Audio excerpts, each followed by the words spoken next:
Okay, fabulous. So we're live. Hello and welcome to episode 5 of Shoponomics, Unwrapping Holiday Shopping Success, Lessons Learned from Black Friday and Cyber Monday. I can already see people popping on, which is super exciting.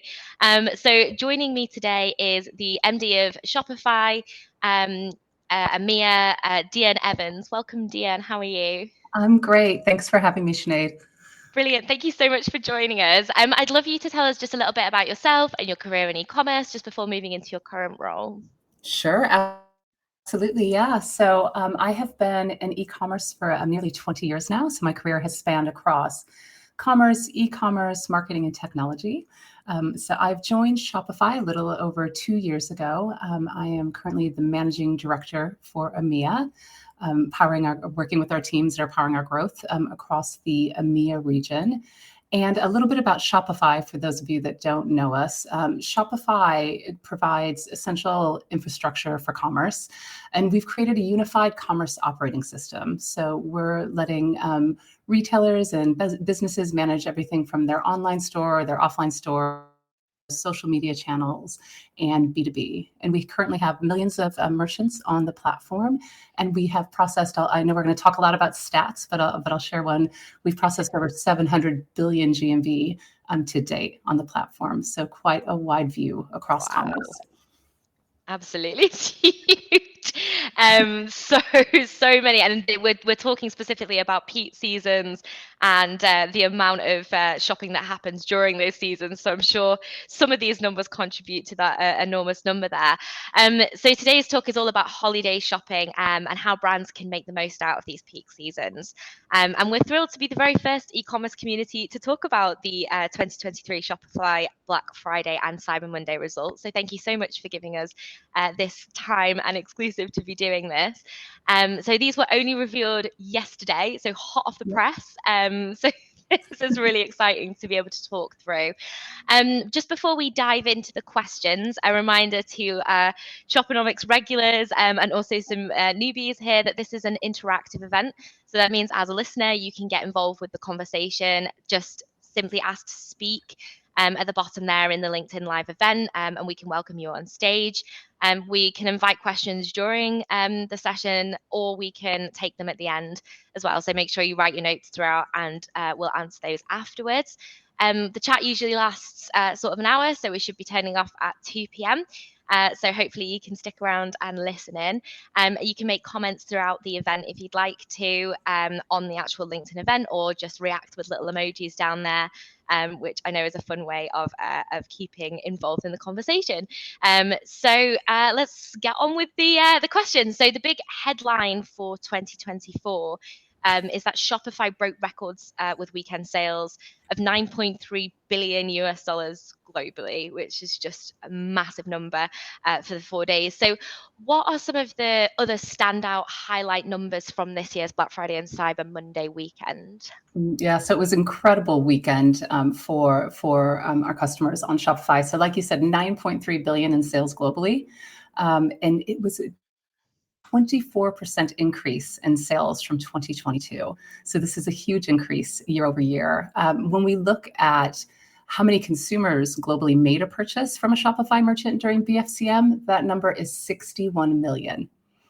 So 61 million consumers globally making a purchase. Yeah, it's a huge number.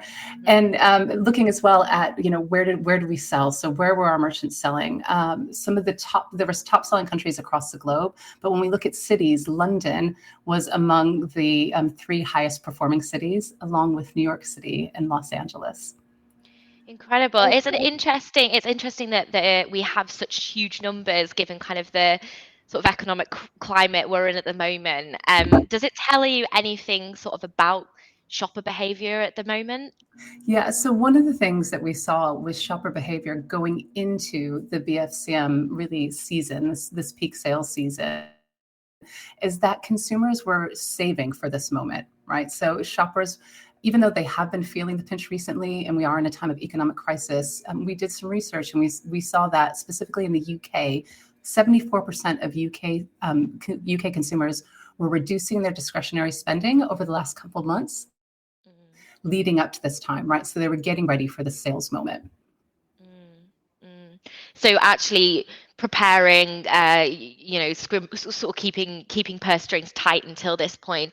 Has that kind of been seen sort of across businesses up to this point, do you think, in terms of the way that customers have been behaving up to this point?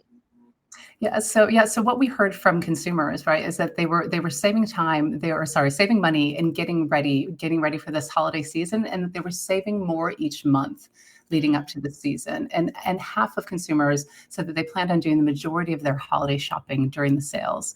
So really making this that key revenue driving moment. Yeah, absolutely. I was reading through the stats myself, and looking at seeing that customers were being a little bit more kind of savvy with the way that they were shopping as well. So not just buying impulsively anymore. Can you tell us a little bit about that? Yeah, absolutely. So, they're being there's a couple different trends that we're seeing. So, one that they are also kind of going back in store again, right? So when they're Oh, looking to discover new products, they are using the high street, right? And they're going back into stores to discover new products and doing more browsing than they were just a year ago. So they're really being more considered around how they are shopping.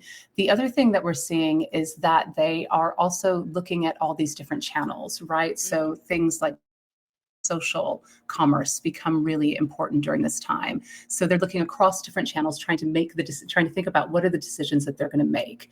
And so one of the things that we talk about with our customers as they're preparing for this is that businesses need to make sure that they are selling where their customers are. So whether that be in a store, online, on social channels, you need to be able to not only be discovered, but also offer purchase opportunities at those points for customers.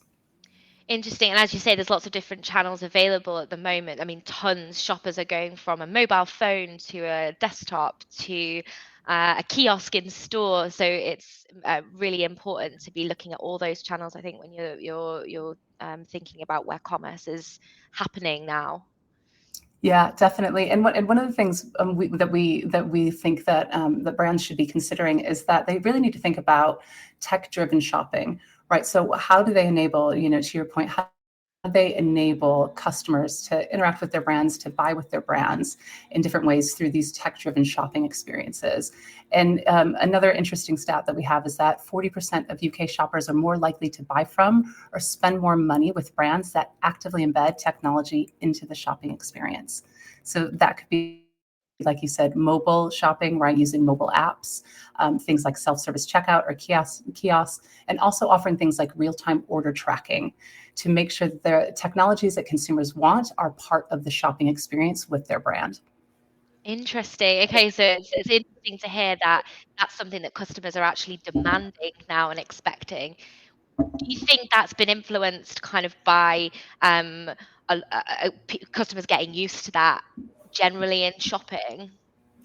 Yeah, definitely. Look, it's becoming more part of consumers' everyday behavior, right? So if I think about, myself personally, I probably buy way too much from browsing on Instagram, right? And then immediately going through to a checkout. And then if that brand that I'm shopping with happens to be on Shopify and have Shop Pay enabled, pretty much right away, I'm going to be buying the product. And so, yeah, it's just becoming more of our day to day, right? And so it's a opportunity for retailers to embrace technology to actually make sure that they are showing up to their consumers. Consumers are discovering them, and they're able to offer them, more of an opportunity to connect with the brand.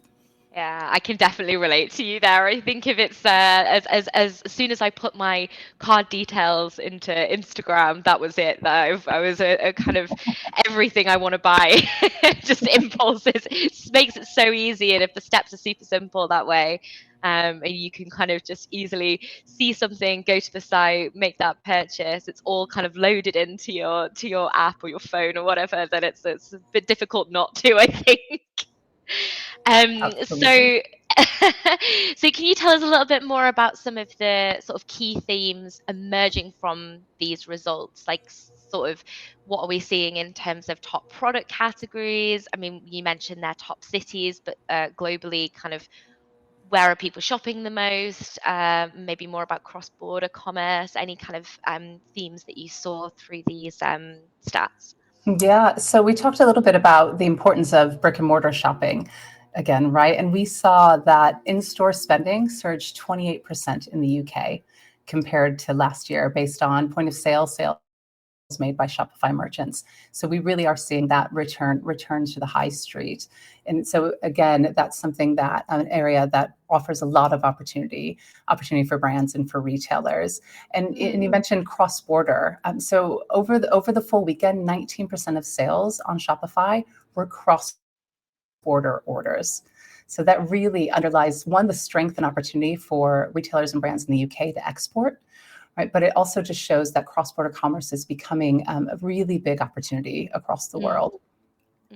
What does this mean for brands if we're talking about cross-border commerce? How can brands kind of think about strategically their next steps to really take advantage of the kind of ability technology is giving us to be able to have that cross-border commerce? Yeah, it's definitely. So I can talk a little bit about specifically the opportunity that Shopify gives retailers. But we have a product called Shopify Markets that gives retailers the tools and scale to support going international.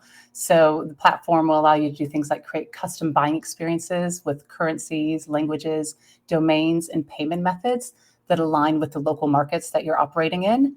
And so it really helps brands very quickly spin up in new markets. And this offers a great opportunity for international expansion. And as we know, commerce is local and specific, right? Payment methods are different. Shipping is different. And so you need to make sure that when you're expanding internationally, you are showing up in the right way and in the way that customers expect to interact with brands and shop from brands in those markets.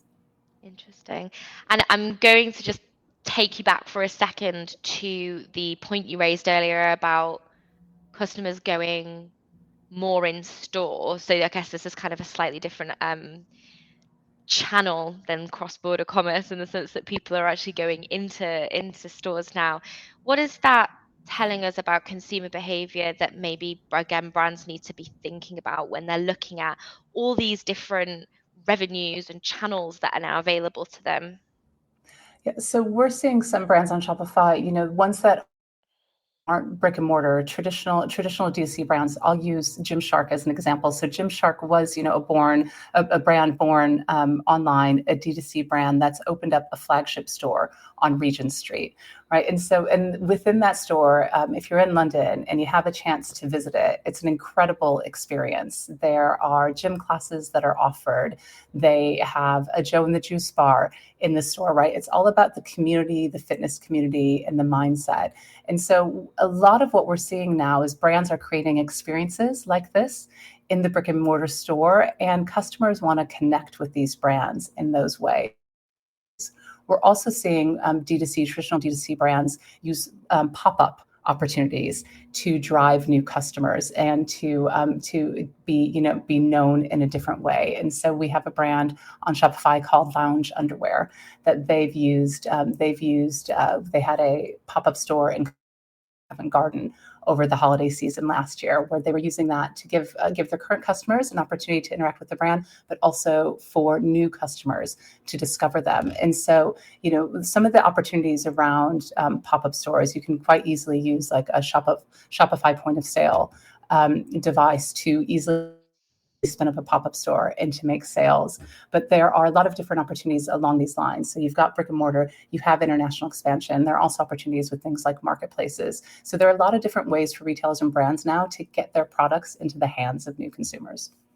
100%, 100%. I was reading as well on your Shopify stats that there's a lot more sales being done on mobile versus desktop. I don't think that's a huge surprise. But what can you say about this kind of increasing shift? Is it an increasing shift from last year? Do you know whether that's an increasing shift, or is this just kind of what we're seeing across the board? Yeah, I think that what's interesting about mobile shopping is it's something, right, that is going to continue to increase. We all have these devices in our hands online, every day, all the time.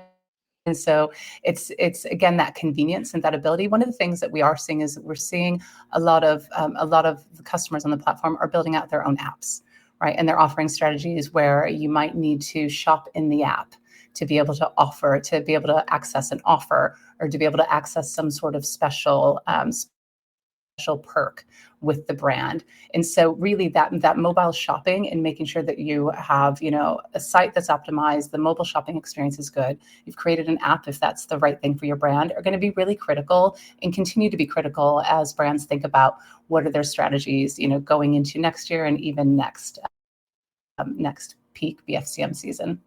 Interesting. Yeah, I was going to say exactly what you were saying there about, it's constant, it's the experience in your hand all the time. And I think what you were saying earlier about those connected experiences and having kind of all of those different avenues for people to be accessing commerce, you can understand why people will maybe, either do some possible research maybe on desktop or do some research on mobile and maybe do their purchase in store or on mobile. There's an endless sort of customer journey that a customer can go through before they make that purchase. So it's really interesting to keep following this, keep close to that as we go forward. Are there any other key themes that I've sort of missed in this section that kind of emerged that you wanted to kind of let us know about?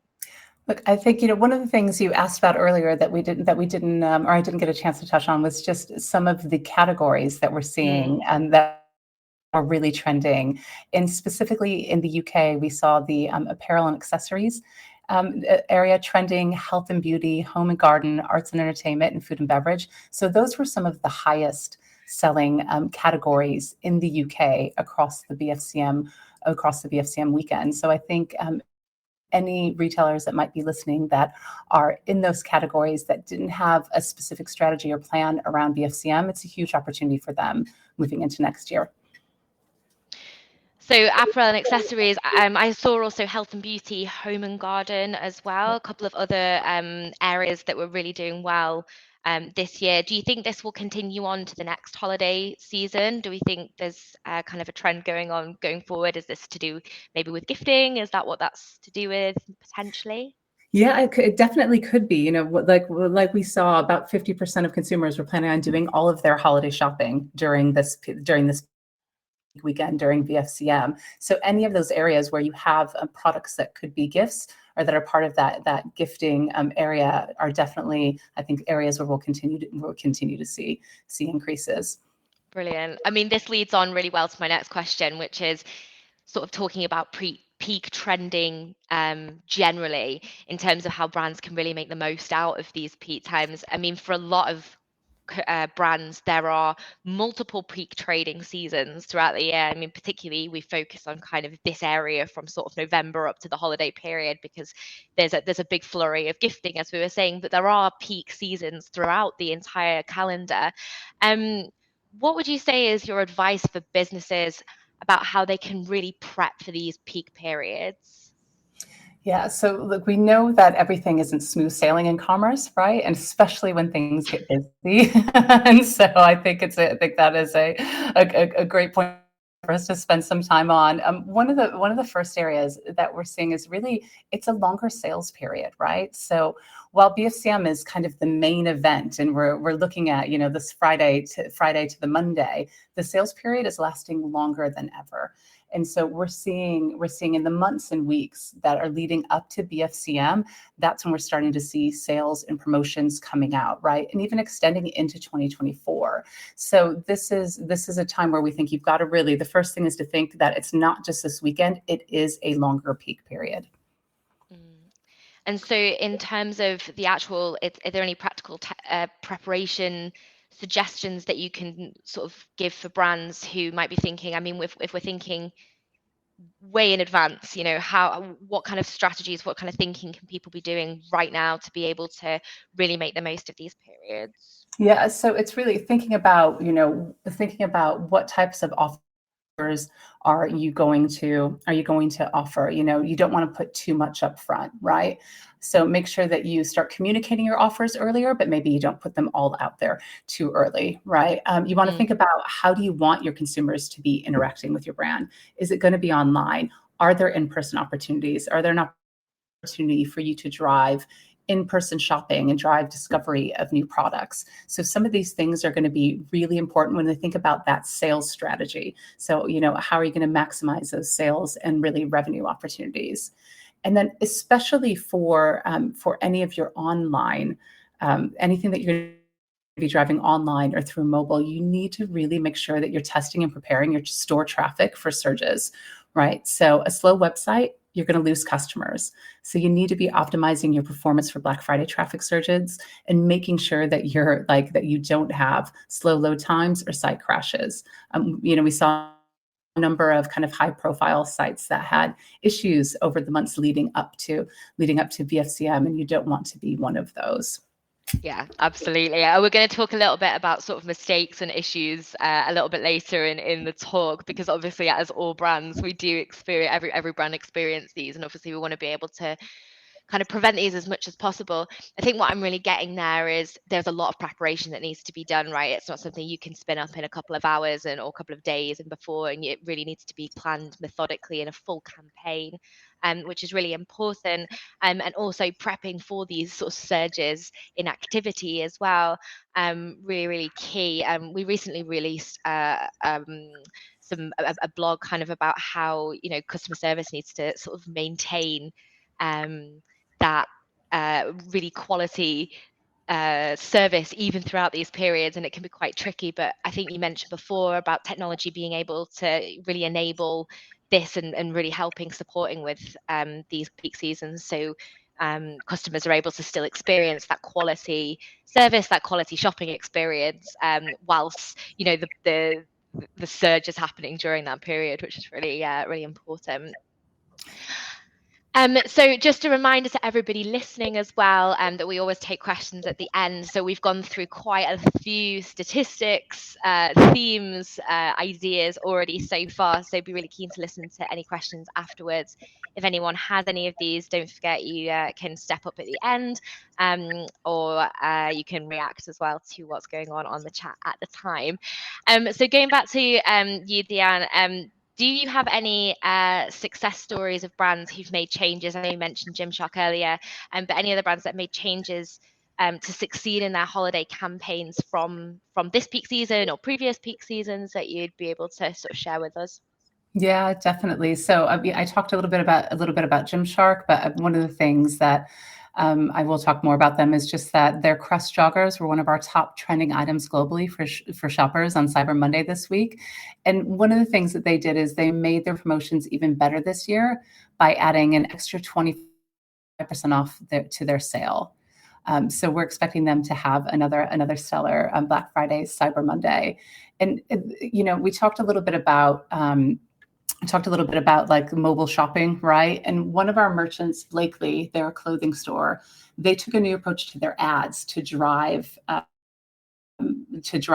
traffic to their site during Black Friday, Cyber Monday. So they really wanted to make sure that they had created original and engaging content, right? So they used a lot of video and created standout content that doesn't feel like an ad, and that's going to increase interaction. If you think about kind of the doom scrolling we all talk about, right? You're scrolling through Instagram or you're scrolling through TikTok, whatever that is. They really made sure that their content was really attention grabbing. They used some user generated content for their ads, and incredible social proof, which could drive interest in this crowded marketing space. So that was a great one that stood out to us. Is really, it's not just about what are the sales, what's the site look like, but also how are you going to drive people there, and using engaging content to get customers to the site is really important.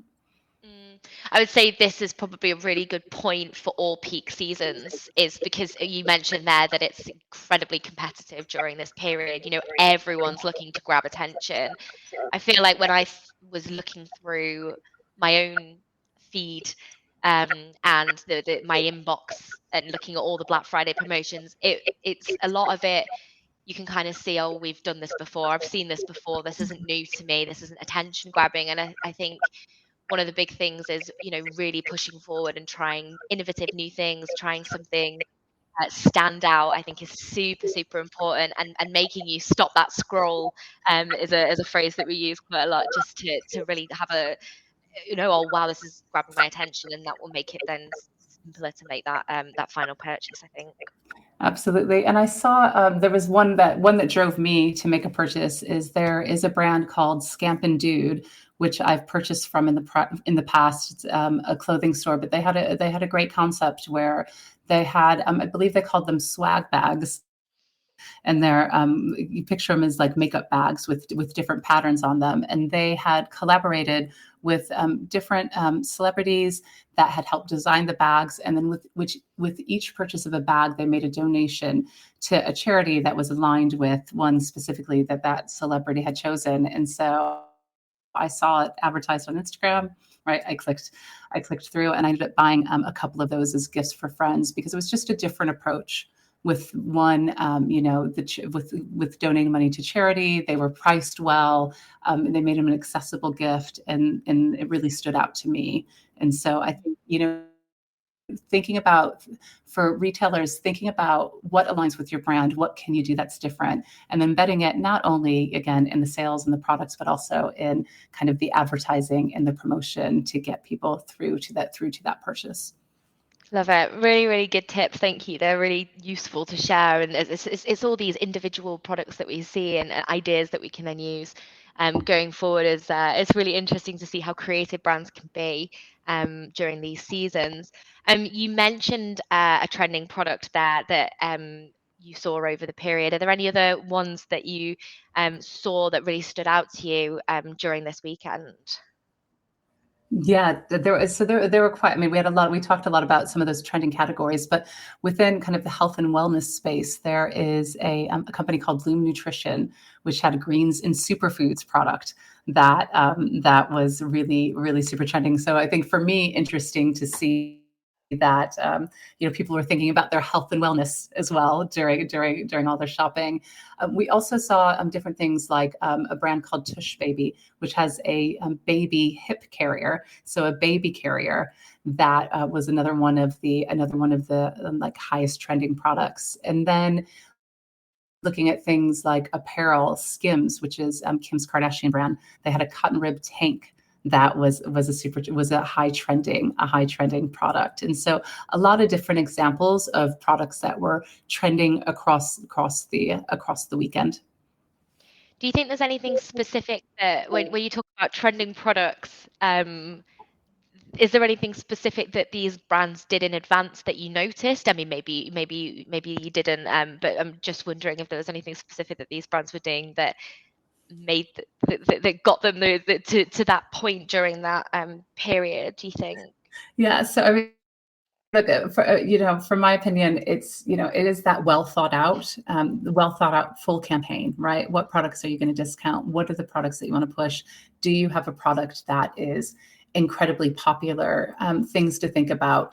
Are there products that are, kind of the first product that people tend to discover from your brand, right? Or a key selling product that you can offer an additional promotion on, again, to get more people in shopping and interacting with your brand during this time. There are obviously most retailers have some sort of a promotion or thing happening that weekend. So how do you make that stand out? And a lot of times looking for those key products, those key moments will help retailers to drive sales. The other thing that's interesting, and I don't know if you saw it, Sinead, but Shopify during the Black Friday, Cyber Monday period, we have a globe that you can access, and you can see all the trends that are happening throughout the weekend in different cities. You can see what the top trending products are. And so if anybody listening didn't see that this year, I'd highly recommend taking a look at it next year, as it's something that we do every year, and you're able to see what's trending, what's happening across the globe. Nice, I love that. That's a really cool thing to do. I didn't know that existed, so I'll definitely have to check that out. So I'm wondering, we sort of mentioned it, touched on it a little bit before, but there's always going to be a few kind of hiccups, I guess.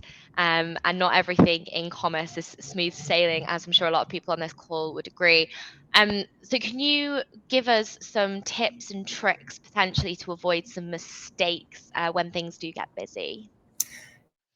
Yeah, absolutely. So we talked a little bit earlier about making sure that you have done all the testing that you need to do, and if we want to get more around like traffic surges and things like that for your site, if we want to get a little bit more specific around that, there are analytics tools that you can use, such as page insights and pingdom to help you achieve faster loading speeds.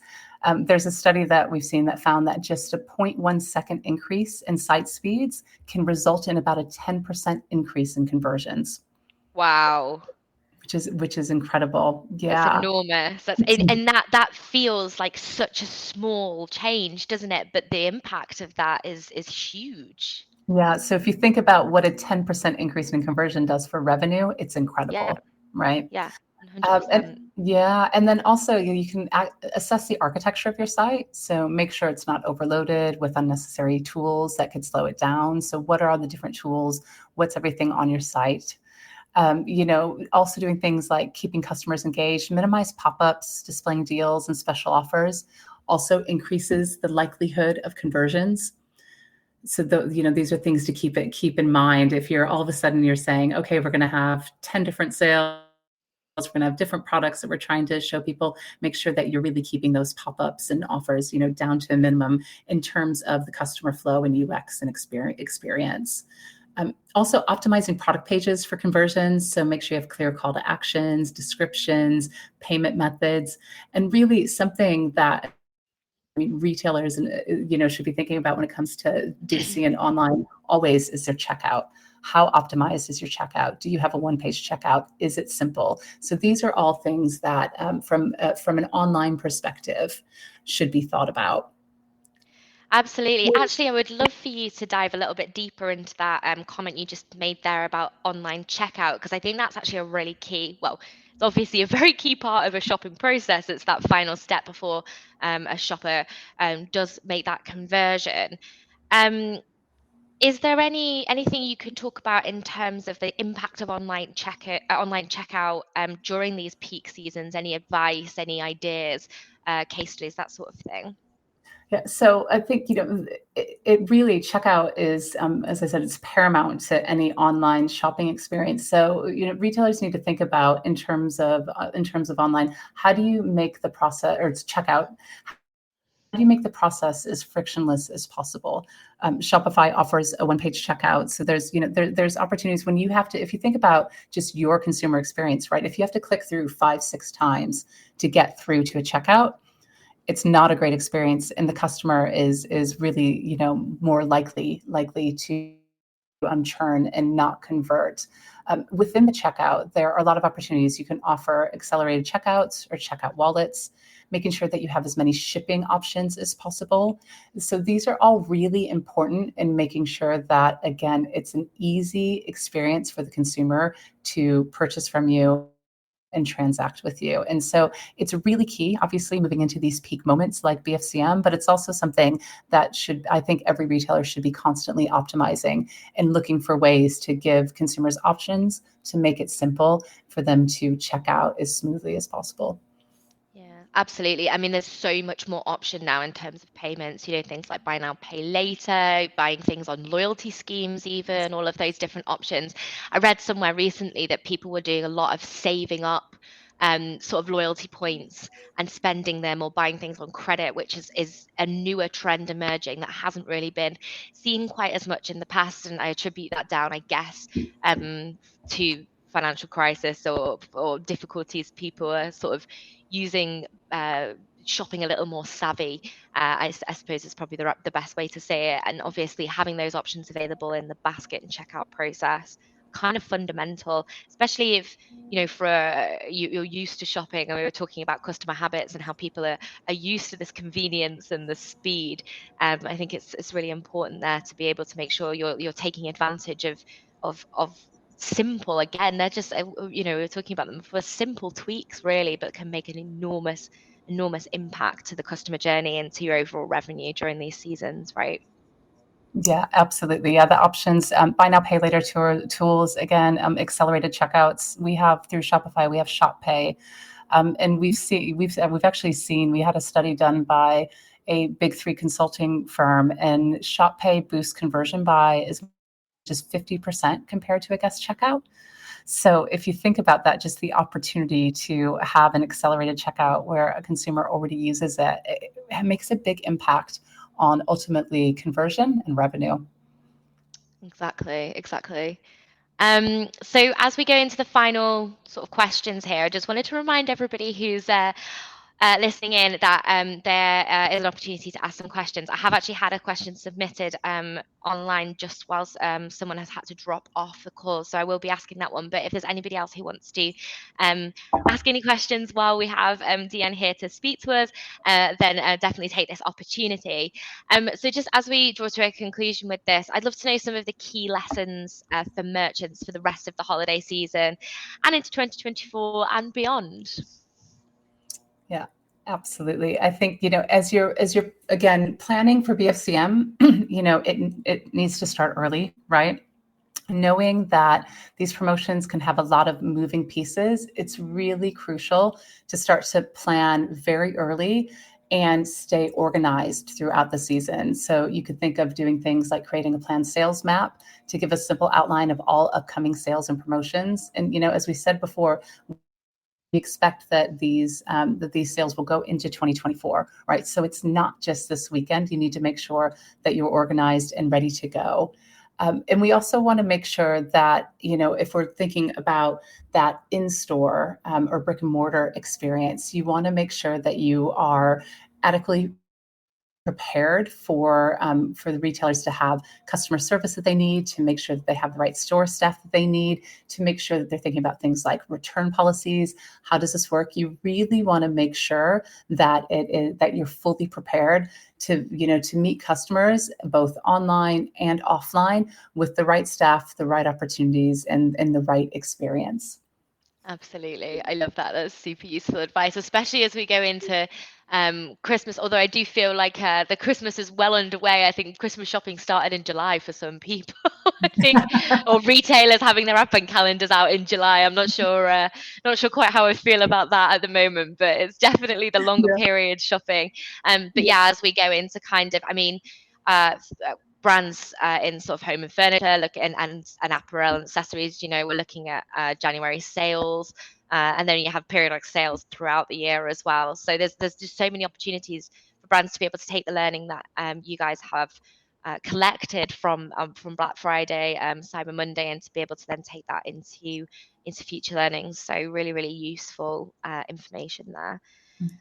Yeah, no, I think, Sinead, the other thing to think about when you're thinking about preparation and what you just said, like, advent calendars in the store in July, I think brands need to make sure that they're communicating, right? Communicating early and communicating well with their customers on when their sales are coming, what they're going to be doing, and really making sure that they have a strategy around the communication, and that it's personalized, and that you're sharing, warm up emails with hints and teasers, that kind of thing, and really planning for that full campaign, right? Making sure that all of your different departments internally, whether that be marketing, comms, your e-com team, are all working together and really planning across like a unified motion for these different sales periods. Definitely. I feel like I'm already thinking of emails that got into my inbox as early as sort of September, dropping hints about this, but they're effective because I'm remembering them and pulling them up. And so it's really important that they're there from that period, because like you say, it's super competitive. People are starting really early. And so obviously really making that plan, having that plan in action as a marketing person myself, from really early on. I know campaigns launch miles in advance of when they are, or are planned miles in advance of the actual launch. So yeah, it's really important to get those teams involved and have those strategies and plans in place. So I did have a question about this. I was going to kind of see if there's any questions on the call, but the question I've got is directly related to this. So just to continue that point, you were saying that holiday shopping is lasting longer periods than ever, going way beyond BFCM period. But the question is, how long can this period feasibly get extended before losing impact? So if Black Friday continues to start at the beginning of November and run almost to the January sales, some of that scarcity and urgency messaging might lose its punch a little bit. What do you sort of see? Where do you see that period? Is there a specific period? Is there kind of a cut-off date, or do you see kind of another solution maybe for this to keep people still engaged? Yeah, I think there are a few things there. Look, we're seeing it extend. We're seeing brands, like we said, are starting earlier and finishing later, but we still saw a 24% increase in sales from 2022, right? So, and we talked a little bit earlier about international sales as well, right? Not only from a cross-border commerce perspective, where we're seeing more cross-border orders, but even things like London being one of the top selling cities, right? And so I think BFCM is becoming more of a global event.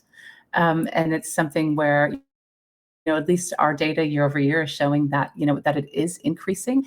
In terms of, again, how retailers can make sure that they don't have, consumers aren't fatigued, I think it's going to be all about that smart planning, communicating well, really making sure that how a retailer shows up in BFCM, whether it be with offers, with the products they're showcasing, are relevant to their customers. So, I mean, let's see what next year brings, but it doesn't look like it's slowing down.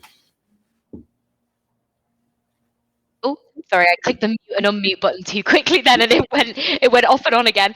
Thank you so much. They're all super insightful snippets that you've given us.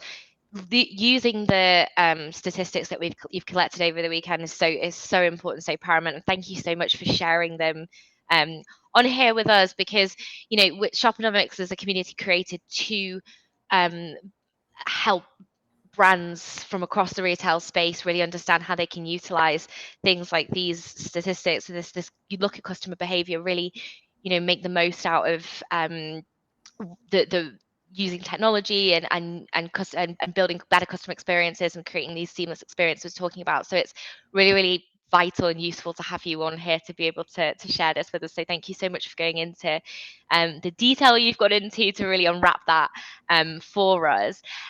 Does anyone on the call have any questions before we wrap up? In the end, this is where it's always really quiet. Don't be shy.